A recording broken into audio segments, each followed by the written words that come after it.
Good morning, everyone.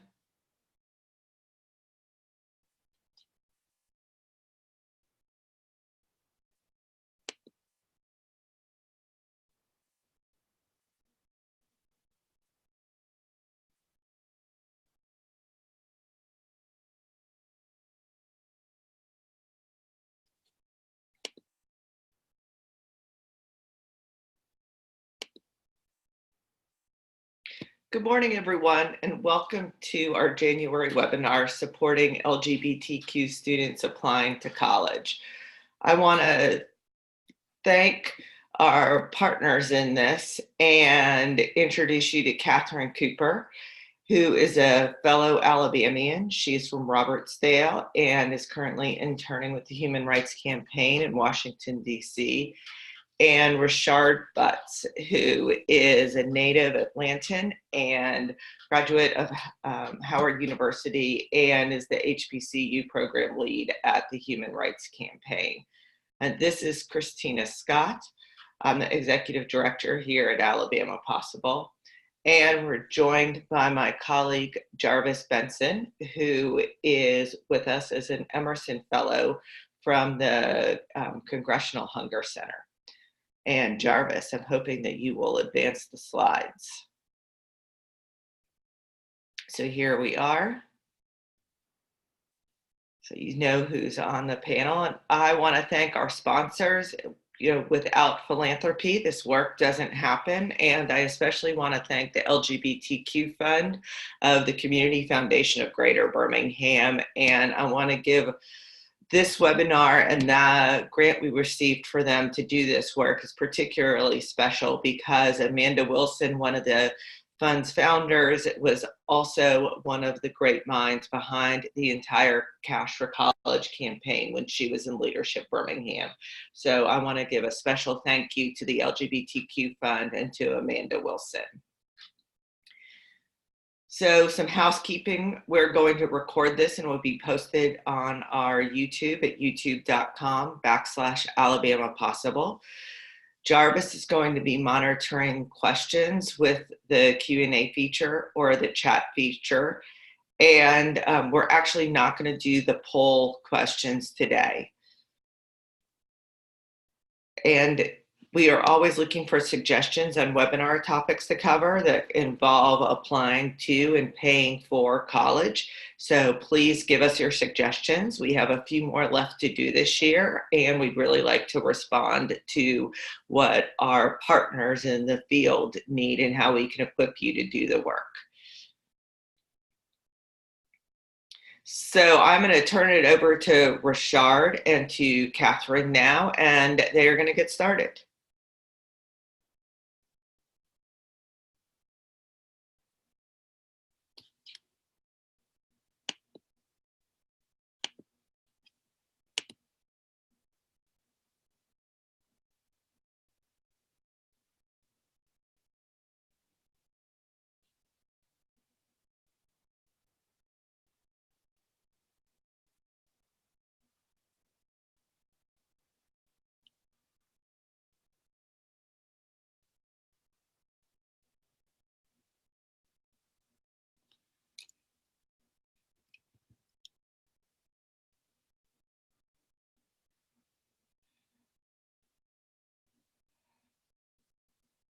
Okay, we're having some issues with folks being muted. Please give us a moment. I'm hoping Jarvis can figure that out.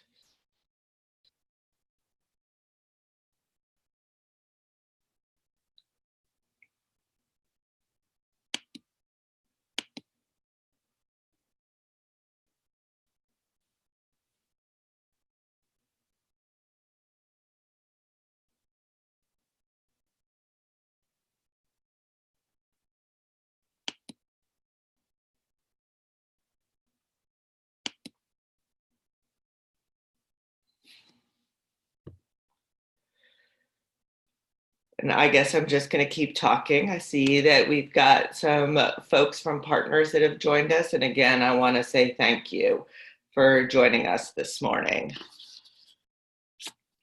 So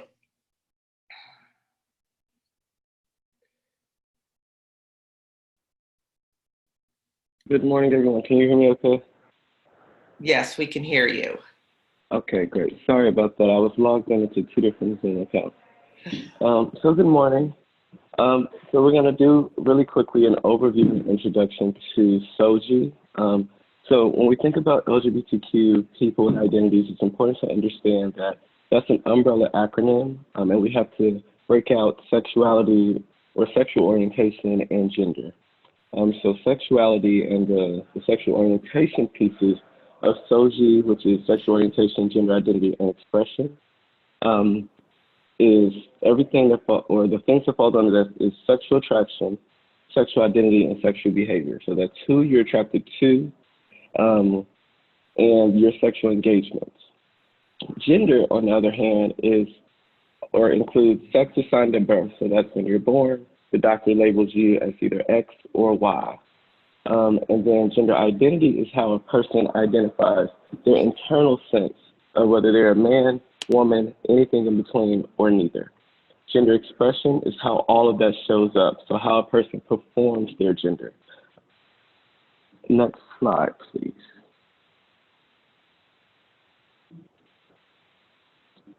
So some sexual orientations, I have some listed. Again, a definition is a person's emotional, romantic, and or sexual attraction to another person. So lesbian describes a woman who is attracted to another woman. Gay describes a person who is attracted to the same gender. Gay also can be used interchangeably for lesbian.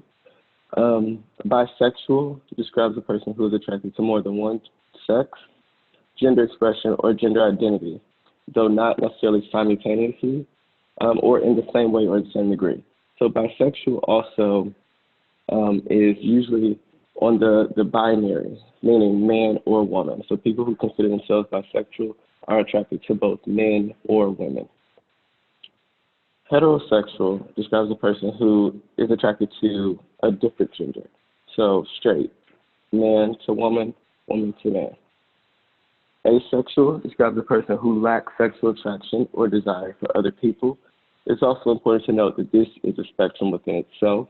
So folks who consider themselves asexual do not always completely lack the sexual attraction or desire. Sometimes there are just caveats that may be in place with that. Pansexual describes someone whose attraction to people of any gender. So this is they're open to anyone, regardless of how that person may identify. So this includes our non-binary genders, this includes our gender-expansive folks, our transgender people. So people who consider themselves pansexual are more so connected to the being or a person, more so than any gender labels. Queer is a term used to identify themselves or describe folks who identify themselves as flexible or inclusive. So this is usually an umbrella term, but it's created to not necessarily define folks into a box or to completely label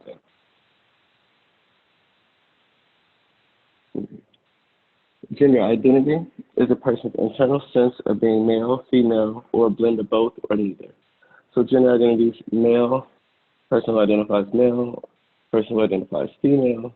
Gender queer or gender fluid is an umbrella term for folks who either identify as neither, they're not on the binary spectrum. Agender is a person who is absent of gender or consider themselves lacking gender. Transgender is a person who sex assigned at birth do not align with their gender identity. Non-binary is again a person who they feel they're not neither man or woman. They do not exist on the binary spectrum. And there are many other gender identities that fall or that exist. HRC recently did a youth report or a youth survey, and we found that folks under the age of 18 are now identifying 18 different ways.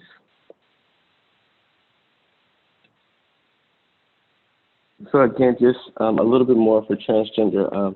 Transgender is simply the sex assigned at birth is not in alignment with their current gender identity. So this does not necessarily include any physical alterations to the body or enhancements to the body, anything. This is simply a person who may have been born or sex assigned at birth a male, and now identify as female or now identify as non-binary. These folks are considered transgender. Cisgender is your sex assigned at birth is in alignment with your gender identity. I myself, sex assigned at birth was a male. I identify as a male, so I'm considered cisgender.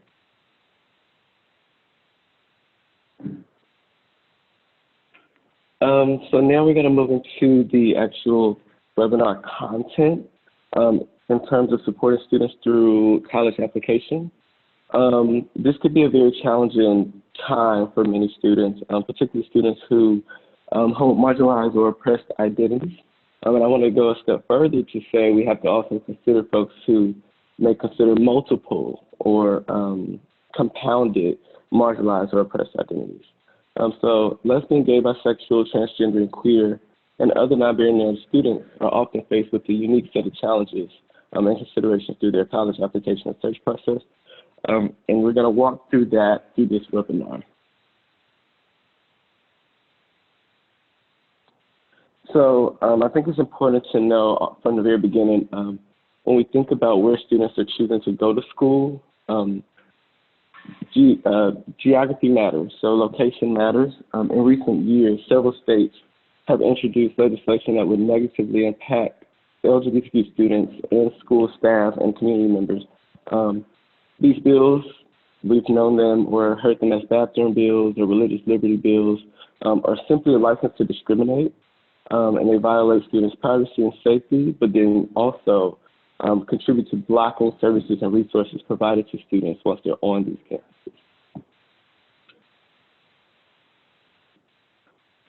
So it's important when we are considering what schools we want to go to that we are pushing students to look at or assess the campus climate. And one way to do this is by looking at policy. So making sure schools have non-discrimination policies in place that include sexual orientation and gender identity and expression. And what you find is a lot of times schools are following the precedents set by the state. So for example, if I was going to school in New York, every school in New York would have to follow the state non-discrimination policy. For example, schools in the South, Alabama in particular, does not protect students against discrimination for sexual orientation and gender identity and expression. So when considering a school, you want to look at the school that already has been that has gone a step further and provided those protections to make sure students are safe on their campuses. Other policies include, a great segue to the next slide, but other policies, so other policies important to search for our trans students and non-binary is that your schools are allowing them to change their gender markers or have their names listed on the rolls and in the system and computers as they would like. We also have to make sure that we have housing options and restrooms on campus for students to be able to have these accommodations that make them feel comfortable and safe while they're on the campuses. The challenges of trans students, non-binary students are very unique, and it's important that they feel safe and protected on these campuses.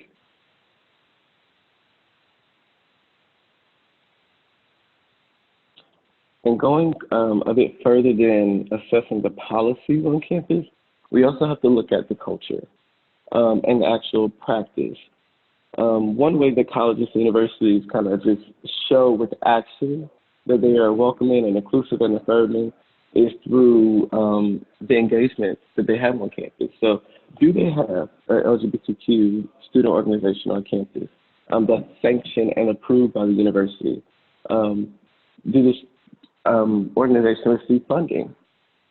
Is there a campus LGBTQ resource center or safe space, right? We also have to consider, are there full-time staff people who work on these issues or should support these students in terms of inclusion and services?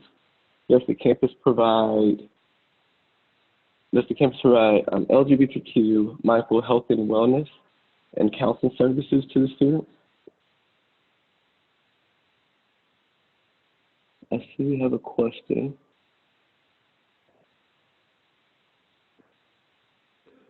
So great. So the question is, how can students assess the campus culture?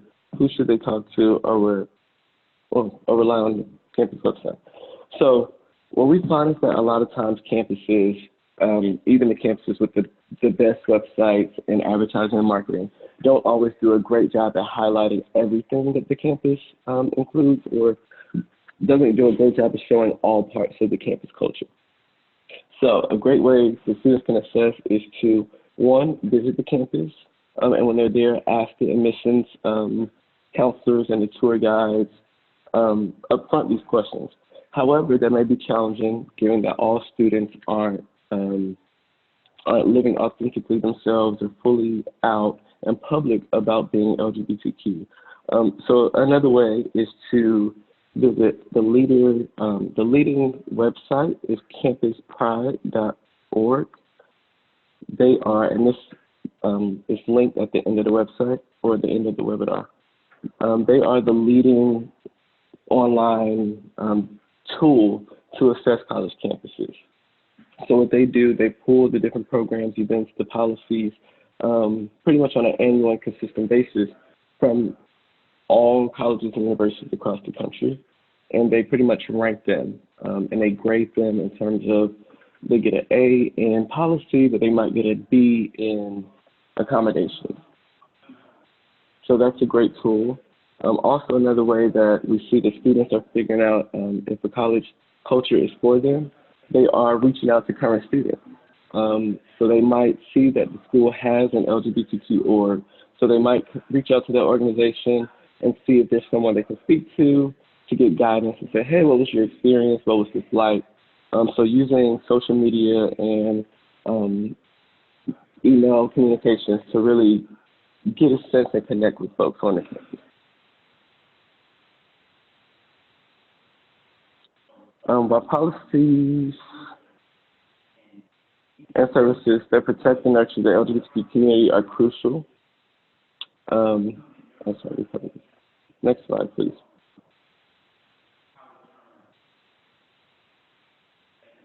So during the application process, and this is a question that I actually get a lot from high school students, is should I tell the admissions folks, should I write in my letter that I am LGBTQ people and I hold this identity? Should I let them know? Should I be upfront? And ultimately, the choice to disclose is that of the student, and also the school that they're applying to. Every school is different. Some schools celebrate and welcome and embrace diversity up front, and they want you to be fully who you are and authentic in your letter and everything about you and all of your documents that you're submitting for enrollment. However, other schools may not be that way.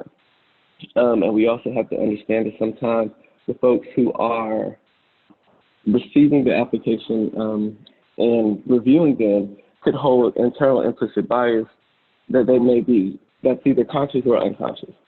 So for me, I recommend a student doing whatever they feel is best for them, and it's going to give them the strongest case for being accepted to the school. So students can, but they absolutely do not have to come out during their essay or their application process. And it's also important to remember that students can come out to you as someone who's supporting them or their admissions counselors and still not be out to their family and friends and community members at home. So it's important to also remember that as well. Next slide, please. So these are some of the resources. Campus Pride, again, CampusPrideIndex.org is the leader in ranking and grading campuses and universities across the country in terms of LGBTQ inclusion, policy, programs, all of that. So that is the leader. So I point all students to this website. I do want to note, however, that this website, their model is kind of a one-size-fits-all, but all universities and colleges don't necessarily fit that model. So in terms of schools that primarily are minority-serving institutions, such as historically Black colleges and universities, I do know that sometimes it's challenging to get that the information is not accurately reflected on Campus Pride. So it's also important that the students use Campus Pride as a base, but also continue to go further than Campus Pride. The Human Rights Campaign, HRC, We are the nation's largest LGBTQ civil rights organization. We do have some programs that work specifically with youth. We also have programs that work with colleges and universities. So we are also a tool. Folks can visit our website and search college or high school in a general search bar and get pointed to additional resources.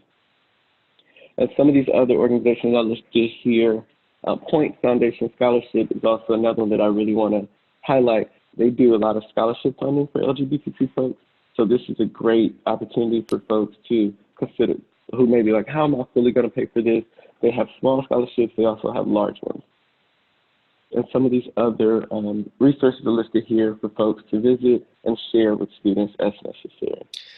Birmingham has a very active PFLAG chapter that Amanda Wilson also helped form. And on that website, the PFLAG website, which stands for Parents and Friends of Lesbians and Gays, there is a link to local chapters. And so for families particularly, that's going to be a good resource. And then I also included a link to a document that the LGBT Fund created for educators, which has resources of all types for educators to help support students. And the LGBTQ Fund has been doing a lot of work with educators to promote a safe school environment. And I put a PDF of that resource up on our website at alabamapossible.org/LGBTQ resources educators, and that will take you right to the PDF.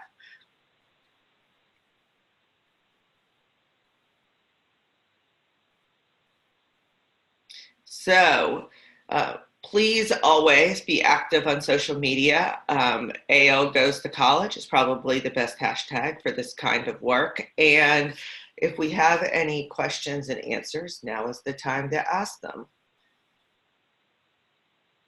So I'm going to ask a question for Rashard and for Catherine. What do you wish you knew about applying to college that you know now?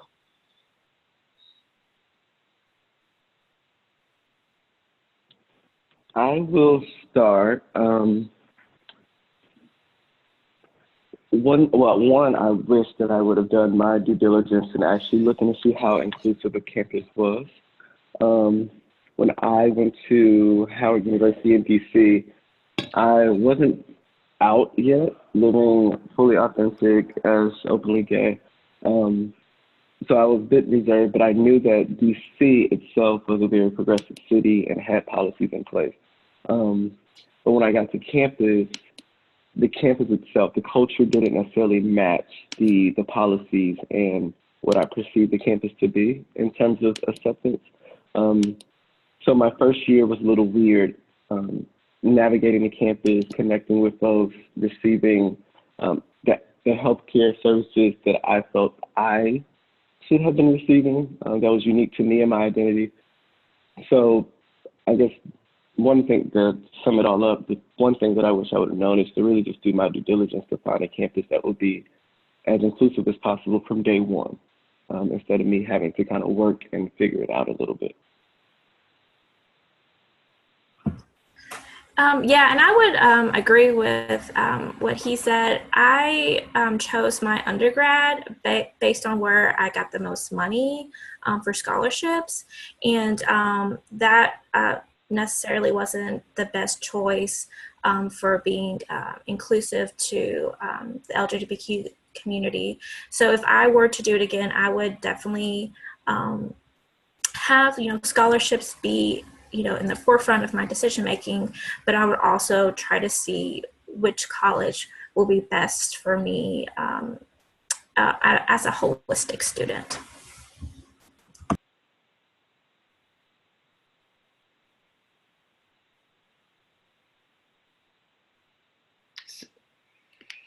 So do we have any other questions or comments? I see some folks with some good resources that are on the webinar And I can't see the chat box for the attendees, but I'm wondering if we have some Q&A. Okay, so what advice, I just see one. What advice do you have for students who aren't out to their parents? And that's one of the questions I had too, is that Rashard, you said you weren't fully out yet. And so as you are maturing and going through those changes, you know, how can you support students who aren't fully out at school or at home as an educator? Okay. So one thing, well, first I want to kind of just give context to why a lot of folks feel like they don't want to be out or can't fully be out. And it's really just, for me, the bottom line is safety. Safety, not necessarily or always in terms of physical safety, but also emotional and mental safety as well, then also financial security.